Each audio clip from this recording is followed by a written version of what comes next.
بسم اللہ الرحمن الرحیم.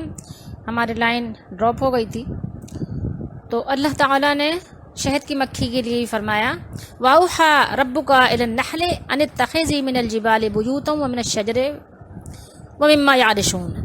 ہم یہ پڑھ رہے تھے آیات قرآن مجید کی سورہ نحل میں ہیں. آپ یہ آیات دیکھ سکتے ہیں وہاں سے 67 68 69. اللہ نے فرمایا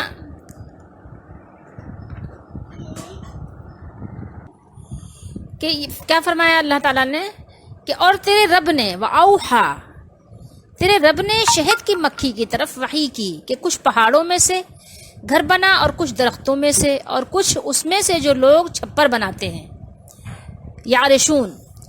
اچھا پھر ہر قسم کے پھلوں میں سے کھا من کل ثمراتی یعنی جو ثمرات ہیں ثمر کی جمع فصلوں کی سبولا ربی کی یہاں ربی کی آیا کیونکہ شہد کی مکھی کیا ہے مؤنث ہے. پھر ہر قسم کے پھلوں میں سے کھاؤ یعنی شہد کی مکھی کو اللہ تعالیٰ یہ الہام کر رہا ہے اس کو وحی سے تعبیر فرمایا. پھر اپنے رب کی یعنی اپنے رب کی ربی کا نہیں فرمایا ربی کی اپنے رب کے راستوں پر چل یعنی چلو یا چلو جو بھی جو مسخر کیے ہوئے ہیں کس کے لیے شہد کی مکھی کے لیے. مسخر سے کیا مراد ہے یعنی ظاہر ہے شہد کی مکھی اپنے گھر کے مطلب جو چھتے پہ شہد کا چھتا لگاتی ہے کسی درخت پر کسی چھپر پر.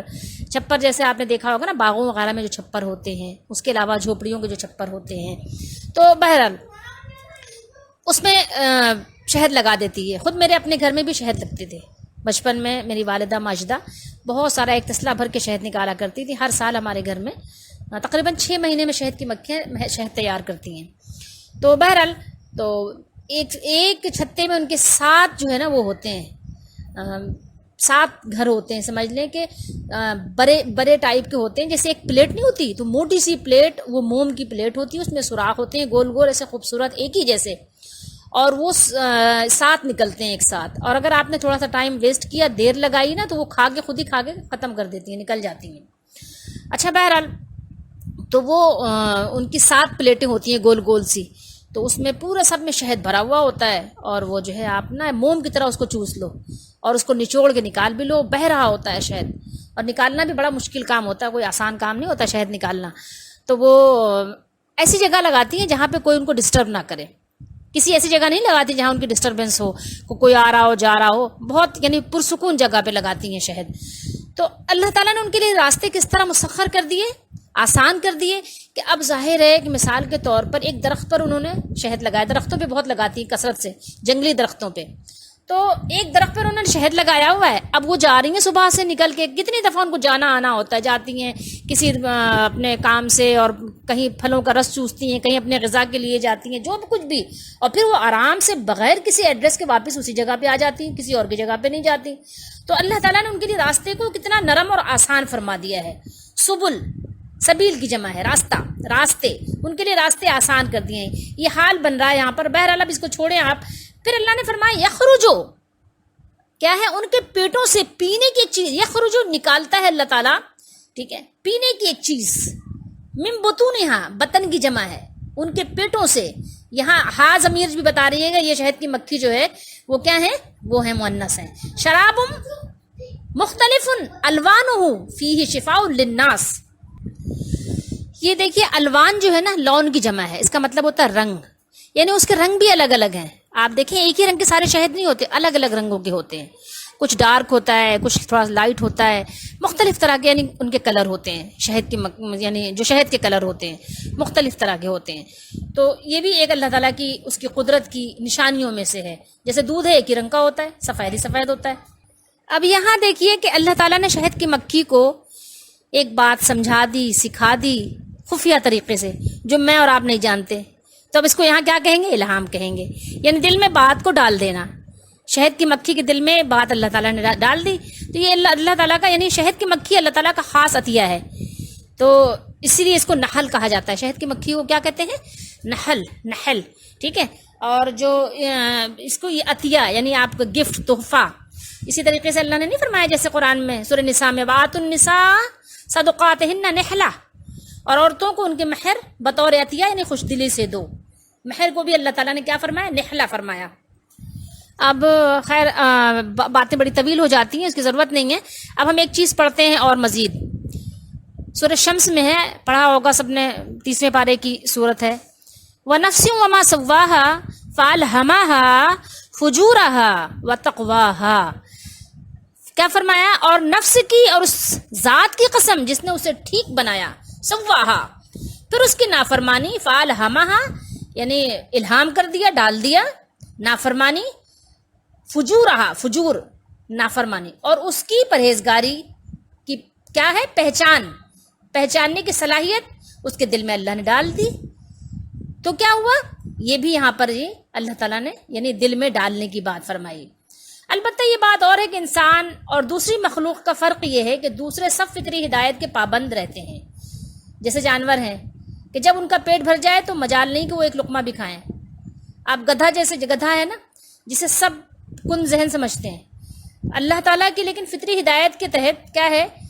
بچے کو بھی سوار کر لیتا ہے، اور پانی کا نالا آنے پر کیا کرتا ہے؟ ٹھہر کر اندازہ کرتا ہے. حالانکہ ہم اس کو کہے گا کیا کہتے ہیں؟ گدھا. اگر کر سکتا ہے وہ نالا تو چھلانگ لگائے گا، ورنہ کیا کرے گا؟ نہیں لگائے گا چھلانگ. یہ انسان ہی ہے جو فطرت کی ہدایت کو جب چاہتا ہے عمل میں لاتا ہے، اور جب چاہتا ہے تو کیا کرتا ہے؟ اس کو پامال کر دیتا ہے. کئی دفعہ اتنا کھا جاتا ہے کہ بدہضمی اس کو ہو جاتی ہے نا، یعنی کھانے کی حرص اور لالچ میں اتنا کھا لے گا. تو یہ جو ہے انسان کے اندر ہے یہ ساری چیزیں، نافرمانی کی صلاحیت. تو بات وحی کی ہو رہی تھی، وحی کی بات ہوتے ہوتے بات کہیں سے کہیں نکل جاتی ہے. بہرحال تو اب ہم آتے ہیں وحی کا اطلاق اور مزید کس پر ہوتا ہے. تو اب زیادہ تو نہیں بات کریں گے، صرف ایک اور بات کر کے بات کو ختم کرتے ہیں. اللہ نے فرمایا کہ وَإِنَّ الشَّيَاطِينَ لَيُوحُونَ إِلَىٰ أَوْلِيَائِهِمْ لِيُجَادِلُوكُمْ وَإِنْ أَطَعْتُمُوهُمْ إِنَّكُمْ لَمُشْرِكُونَ. یہ کس میں ہے؟ یہ سورہ انعام میں آیات ہیں. اور بے شک شیطان اپنے دوستوں کے دلوں میں کیا کرتے ہیں؟ وحی کرتے ہیں. لیوحون، وحی کرتے ہیں. شیطان نہیں کرتا، شیاطین کرتے ہیں. شیطان کی جمع شیاطین ہے. وَإِنَّ الشَّيَاطِينَ لَيُوحُونَ، یہ فعل پر لام آیا ہے. وحی کرتے ہیں، جمع کا صیغہ ہے، دونوں جمع کی صیغے ہیں. شیطان کی جمع شیاطین اور وحی کی جمع یوحون. لیوحون لام آیا ہے تو یہ تاکید کا معنی پیدا ہو گیا اس میں.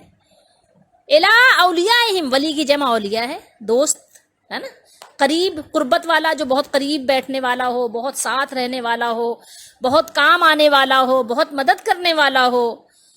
تو یہ اپنے ولیوں کے دل میں، شیطان کے بھی تو ولی ہیں نا، شیطان کے بھی دوست ہیں. جیسے اللہ کے ولی ہیں تو شیاطین کے بھی ولی ہیں. تو شیطان بھی اپنے دوستوں کے دلوں میں کیا کرتے ہیں؟ وحی ڈالتے ہیں. وہ کیا کہتے ہیں؟ کہتے جاؤ وہاں جاؤ، اس بابے سے مانگو، اس سے مانگو، وہاں سجدہ کرو، ٹھیک ہے، اس کے قدم چومو.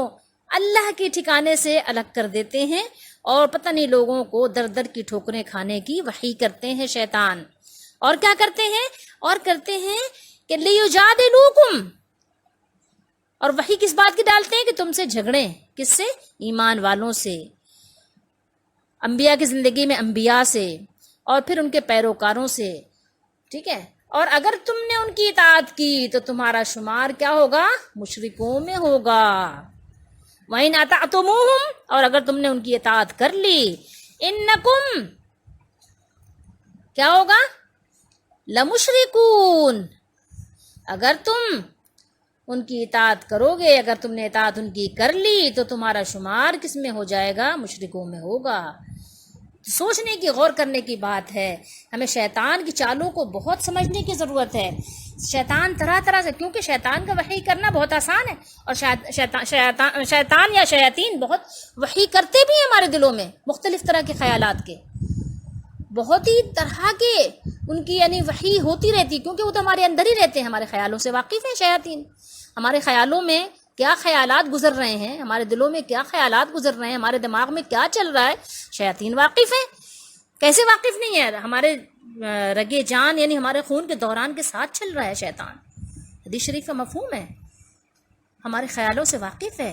اور یہ نہیں ہے شیطان اچھی باتیں بھی بتاتا ہے، بخاری شریف کی حدیث شریف میں بھی اچھی اچھی چیزیں بھی سکھا کے جاتا ہے شیطان، قرآن کی آیات بھی سکھاتا ہے، یہ بات نہیں ہے، بے وقوف بناتا ہے نا لوگوں کو، 10 باتیں جھوٹ کرے گا، 1 باتیں صحیح کرے گا، 10 باتیں آپ کو جعلی بتائے گا، 1 باتیں آپ کو اصلی بتا دے گا، 1 بات اصلی بتا دے گا، 10 باتیں جعلی بتائیں، 1 اصلی بتا دی، اب آپ اصلی کو سمجھ کے آپ نے کہا نہیں یار بس یہ تو ہے کچھ پہنچا ہوا ہے، کہاں پہنچا ہوا ہی نہیں پتا، شیطان ہی تک پہنچا ہوا ہے، کبھی اللہ تک نہیں پہنچ سکتا ایسا بندہ۔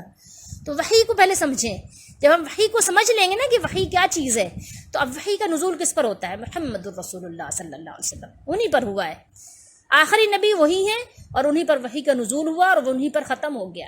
اب کوئی یہ دعویٰ کرے کہ مجھ پر وحی ہوتی ہے تو وہ شیطان کا گروہ سے اس کا تعلق ہے، شیطان کا گروہ ہے اور شیطان کے گروہ سے ہی اس کا تعلق ہے، یہ جان لیں آپ۔ تو وحی کا نزول محمد رسول اللہ پر ہوا، اور اب اگر کوئی کہے کہ ہاں دین میں یہ کام اچھا ہے یہ کام برا ہے، تو پھر پہلے اس کو پہلے اپنے دعوے کی دلیل پیش کرے کہ کیا اس پر وحی آئی ہے، کیسے کہہ رہا ہے وہ۔ قرآن و حدیث میں عالم کوئی بنتا ہے تو عالم بننے کی کیا وجہ ہے؟ عالم بننے کا مطلب تھوڑی ہوتا ہے کہ کوئی اپنے طرف سے فتوے دے گا، عالم بننے کا یہ مطلب ہوتا ہے کہ قرآن و حدیث کا علم سیکھے گا اور اس کو آگے پہنچائے گا، صحیح بتائے گا، اس میں اپنی طرف سے کوئی ملاوٹ نہیں کرے گا۔ اپنی طرف سے ملاوٹ کرنے کا مطلب کیا ہوا؟ اس کا مطلب ہے کہ وہ جو ہے کوئی اپنی مرضی جو ہے اس کے اندر ٹھوسنا چاہتا ہے، جیسے پہلے لوگوں نے کیا تھا، نبی کریم صلی اللہ علیہ وسلم زمانے میں لوگوں نے نہیں کیا تھا۔ اللہ نے فرمایا آپ کو پہچانتے ہیں یہ جیسے اپنے بیٹوں کو پہچانتے ہیں، یعرفون، آپ کو یہ پہچانتے ہیں، کیسے پہچانتے ہیں؟ کما یعرفون ابناءہم، جیسے اپنے بیٹوں کو پہچانتے ہیں۔ تو یہ لیکن کیا ہے کہ اپنے چودراہٹ ان کی ختم ہو جاتی ہے اگر صحیح بات بتا دیتے، اس لیے صحیح بات نہیں بتاتے تھے۔ تو یہ بہت اہم چیز ہے، سمجھنے کی چیز ہے، کیونکہ ہم دنیا میں ہمیشہ نہیں رہیں گے، کتنی ہی بڑی ہماری وجاہت ہو، کتنی ہی ہماری جو ہے کہ شہرت ہو، کتنی ہی ہماری عزت ہو، کتنی ہی دولت و ثروت ہو، کتنی بڑی حکومت ہو، جو کچھ بھی ہو سب فانی ہے۔ ما عندکم ینفد وما عند اللہ باق، جو کچھ تمہارے پاس ہے سب ختم ہو جانے والا ہے، اور جو کچھ اللہ کے پاس ہے وہ باقی رہنے والا ہے۔ ہمارا جو عمل اللہ کے پاس جا رہا ہے وہ باقی رہے گا۔